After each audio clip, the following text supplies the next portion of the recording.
Hello hello. तो जैसे कि हमने लास्ट वीडियो में क्वेश्चन नंबर 1 कंप्लीट किया था। हमने पार्ट नंबर 2 सॉल्व किया, 3 सॉल्व किया, 4 सॉल्व किया और हमने पार्ट नंबर 5 भी सॉल्व किया। हमने देखा कि हमने इसमें कोई अभी तक न्यू कॉन्सेप्ट नहीं अप्लाई किया। हमने वो ही सारे कॉन्सेप्ट्स अप्लाई किए जो हम एक्सरसाइज 3.3 में पढ़ चुके थे। हमने क्या क्या कॉन्सेप्ट अप्लाई किए? जब हमें डेरिवेटिव लेना है उस फंक्शन का जिसके ऊपर पावर आ रही है तो हम कैसे सॉल्व करेंगे। अगर हमें डेरिवेटिव लेना है 2, 3 या 4 से ज़्यादा फंक्शंस का जो आपस में ऐड या सब्ट्रैक्ट हो रहे हैं तो उनका डेरिवेटिव कैसे लेंगे।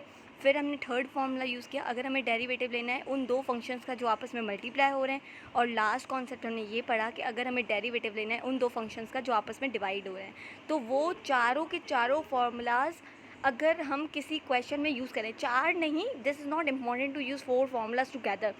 If you are using even 2 formulas together, power वाला और कोई और, या मल्टीप्लाई वाला उसके साथ डिवाइड वाला, जो भी आप यूज़ कर रहे हो, कोई 2 फार्मूलाज आप साथ में अगर यूज़ कर रहे हो तो उसको ही हम चेन रूल कहते हैं। तो क्वेश्चन नंबर 1 में हमने इसको एग्जैक्टली हम इसको चेन रूल नहीं बोलते, लेकिन अभी तक के हमने इसको थोड़ा ब्रेक डाउन करके ये समझा है कि हम ज़्यादा से ज़्यादा कॉन्सेप्ट अगर एक क्वेश्चन में यूज़ करें तो इसका मतलब ये होता है कि we have solve that question with the chain rule. ठीक है, तो चेन रूल इतना कोई न्यू कॉन्सेप्ट है नहीं, लेकिन हम अपनी इंटर मैथमेटिक्स की बुक से भी करेंगे कि चेन रूल आखिरकार है क्या। अभी तक हमने उसकी पर्टिकुलर डेफिनेशन नहीं पढ़ी, बिल्कुल भी नहीं पढ़ी सर्टेन डेफिनेशन। तो वो ही था कि कैसे सॉल्व करते हैं फर्स्ट क्वेश्चन था, राइट। आज हम करने वाले हैं क्वेश्चन नंबर 2 सॉल्व। और क्वेश्चन नंबर 2 एमसीक्यूज़ के अकॉर्डिंगली बहुत बहुत बहुत ज़्यादा इंपॉर्टेंट है।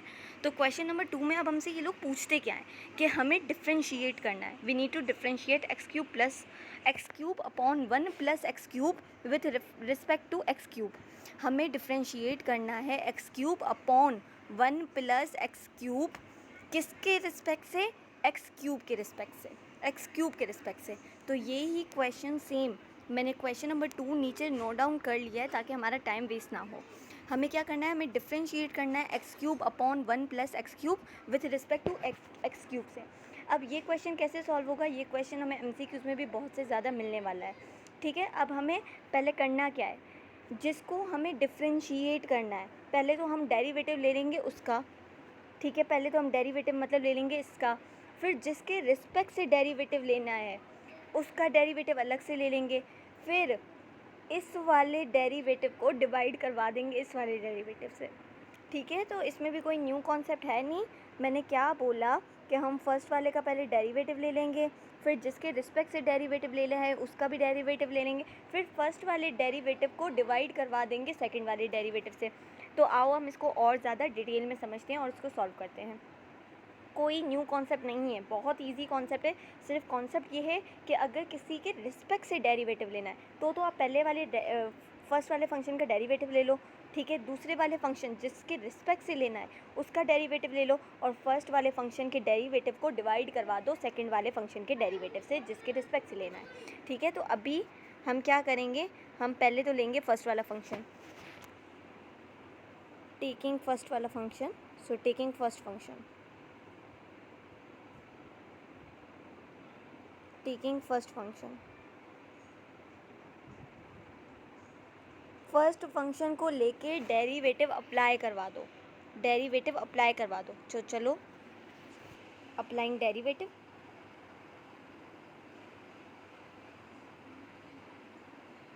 Applying derivative. ठीक है, अब हमारा सॉल्यूशन यहाँ से स्टार्ट होता है। जब हम डेरिवेटिव अप्लाई करेंगे, डेरिवेटिव का मतलब क्या है, D by D x. Sorry, मुझे ये थोड़ा चेंज करना था। Okay, so D by D x मतलब है सिंबल का। डेरिवेटिव किसका लेना है हमें, किसका लेना है हमें डेरिवेटिव? फर्स्ट वाले फंक्शन का। फर्स्ट वाला फंक्शन हमारे पास क्या है, x cube upon 1 plus x cube है, 1 प्लस एक्स क्यूब। अब देखो, अब हमें डेरिवेटिव लेना है उन दो फंक्शंस का जो आपस में डिवाइड हो रहे हैं। तो हमने तो ये फॉर्मूला पढ़ चुके हैं पहले ही कि अगर हमें डेरिवेटिव लेना है उन दो फंक्शंस का जो आपस में डिवाइड हो रहे हैं तो हम उनका डेरिवेटिव कैसे लेंगे कि हम सेकंड वाले फंक्शन को पहले तो ऊपर लिख देंगे, मतलब बाहर निकाल के लिख देंगे, और फर्स्ट वाले फंक्शन जो ऊपर वाला न्यूमरेटर वाला फंक्शन था उसका हम डेरिवेटिव ले लेंगे।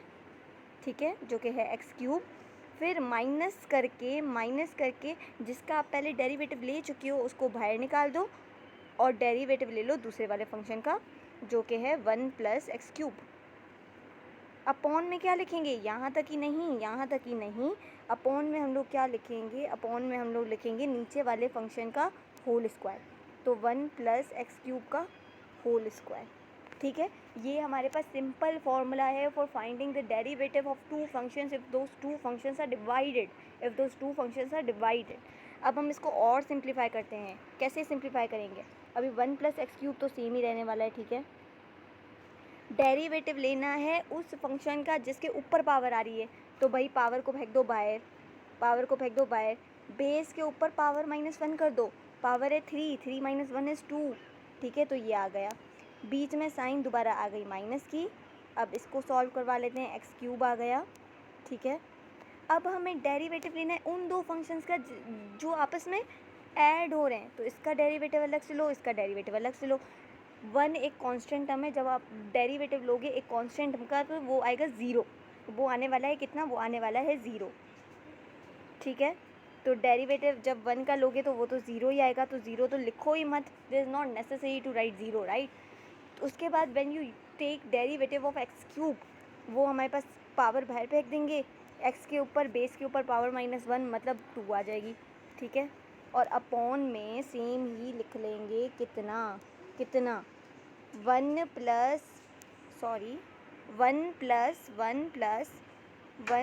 x³ का होल स्क्वायर आ जाएगा अपॉन में, 1 + x³ का होल स्क्वायर आ जाएगा अपॉन में। ठीक है, अब हम इसको और सिंप्लीफाई करते हैं। जब 3x² इस ब्रैकेट से हम मल्टीप्लाई करवाएंगे, ठीक है, तो ये कितना बन जाएगा, 3x² + 3x⁵। ठीक है, फिर माइनस का 3x² मल्टीप्लाई बाय x³, तो कितना हमारे पास आने वाला है, 3x⁵। क्योंकि जब बेसिस सेम हो और वो आपस में मल्टीप्लाई हो तो उनकी पावर ऐड हो जाती है, तो x सेम है, बेसिस सेम है, पावर 3 और 2 है, ऐड करवा दो। ठीक है, अपॉन में क्या रहने वाला है, अपॉन में सेम ही रहने वाला है, क्या, 1 + x³ का होल स्क्वायर ही रहने वाला है। अब आप क्या करोगे, अब देखो यहाँ पर है हमारे पास प्लस का 3x⁵, यहाँ है माइनस का 3x⁵, कैंसिल हो गया प्लस का माइनस का। ठीक है, बच्चा हमारे पास क्या है अब, 3x² अपॉन में बचा है 1 + x³ का होल स्क्वायर। तो ये तो हमने डेरिवेटिव ले लिया है फर्स्ट फंक्शन का। ठीक है, अब हमें क्या करना है, अब हमें लेना है derivative of second function. Second function क्या है यहाँ पर, x³ है। ठीक है, तो यहाँ पर मैं क्या लिखूँगी, derivative of second function now, derivative of second function हमारे पास यहाँ पर क्या है, x³। तो ले लो भाई, अप्लाई कर दो डेरिवेटिव अप्लाई कर दो, मतलब d/dx अप्लाई कर दो, किसका, x³ का। अब हमें डेरिवेटिव लेना है उस फंक्शन का जिसके ऊपर पावर आ रही है, तो भाई क्या करना है, पावर को फेंक दो बाहर, बेस लिख दो, बेस के ऊपर पावर -1 कर दो, तो 3 - 1 = 2। ठीक है, तो ये हमारे पास डेरिवेटिव आ गया सेकंड फंक्शन का। अब इतना ही नहीं, जबकि हमें फर्स्ट फंक्शन का डेरिवेटिव लेना था विथ रिस्पेक्ट टू x³, तो अब हमने दोनों फंक्शंस का डेरिवेटिव ले चुके हैं, फर्स्ट फंक्शन का भी, सेकंड फंक्शन जो x³ था जिसके रिस्पेक्ट से लेना था उसका भी अब हम डेरिवेटिव ले सकते हैं। अब हमें क्या करना है, विथ रिस्पेक्ट टू लिखा हुआ है, इस वजह से फर्स्ट वाले फंक्शन के डेरिवेटिव को डिवाइड करवा देंगे सेकेंड वाले फंक्शन के डेरिवेटिव से। ठीक है, पूरे स्टेप्स लिखिएगा आप, अगर आपको एग्जाम्स में फुल मार्क्स चाहिए। ठीक है, तो अब आप क्या करोगे, फर्स्ट वाला फंक्शन की डेरिवेटिव क्या आया था, 3x² अपॉन में हमारे पास क्या आया था, 1 + x³ होल स्क्वायर। इसको भाई डिवाइड करवा दो, किससे 3x² से। अब हमें पता है to convert division sign into multiplication we need to take the reciprocal of the second term. if we want to change the sign of division into multiplication, what we need to do, we are supposed to take the reciprocal of the second term. ठीक है, तो हम क्या करेंगे अब 3x², ये तो बिल्कुल बेसिक्स हैं, मुझे समझाने की भी ज़रूरत नहीं है यहाँ पर. 1 + x³ होल स्क्वायर आ गया. इसको मल्टीप्लाई में अब हमें कन्वर्ट करना है, तो रेसिप्रोकल ले लो, 3x² नीचे चला गया. अब आप देखो मल्टीप्लाई हो रहा है तो लो, ये कैंसिल हो गया. 3x² बच्चा क्या हमारे पास, प्यारे बच्चों, बच्चा क्या हमारे पास 1/1 + x³ का होल स्क्वायर हमारे पास बचा. तो this is what we call our answer. ठीक है, इतना इजी था. अगर आपको डेरिवेटिव लेना है, किसी डिफरेंशिएट करना है किसी फंक्शन को किसी रिस्पेक्ट से किसी दूसरे फंक्शन से, ठीक है, तो आप पहले तो फर्स्ट फंक्शन का डेरिवेटिव ले लो, फिर आप दूसरे फंक्शन का डेरिवेटिव ले लो, फिर आप फर्स्ट फंक्शन के डेरिवेटिव को डिवाइड करवा दो सेकंड फंक्शन के डेरिवेटिव से, और आपका आंसर आपके पास आ जाएगा. So this was all for today. In the next video we will gonna start our question number 3.